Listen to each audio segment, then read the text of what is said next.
Ina mana, ina reo, ina karangatanga maha, tēnā koutou katoa. Before I begin today, I'll hand over to Dr. Bloomfield to give us the latest case numbers. Dr. Bloomfield. Ngā mihi perimia.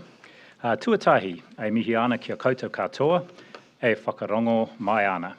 E mihi ana ki te kaupapa o te wihi anō hoki, ara ko te wihi o te reo Māori. We're in the second day, as you know, of Te Wiki o Te Reo Māori, Māori Language Week. Kia kaha Te Reo Māori. On the Auckland outbreak today, we are reporting 15 new community cases of COVID-19, and they are all in the Auckland area.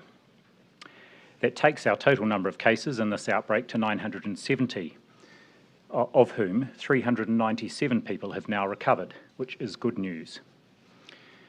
The fall in the number of cases today is encouraging, and even more encouraging is that there are no unlinked cases today.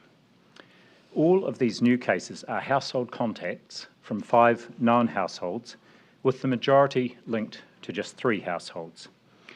We do know, of course, that Delta spreads more easily within households, so to some extent, these new cases were expected. While some of these houses have not yet been epi-linked to the wider outbreak, they have not popped up unexpectedly. Furthermore, you will recall that just one case from yesterday was, at the point in time we announced yesterday, not linked to the outbreak. That case has now been linked. The number of cases in the last 14 days that are not yet epidemiologically linked has now fallen to 10. There are 22 people currently in Auckland hospitals, and of those, 4 are in intensive care and all require ventilation. It does remain crucial we maintain high levels of testing in Auckland to detect any final cases of COVID-19 that there may be in the community.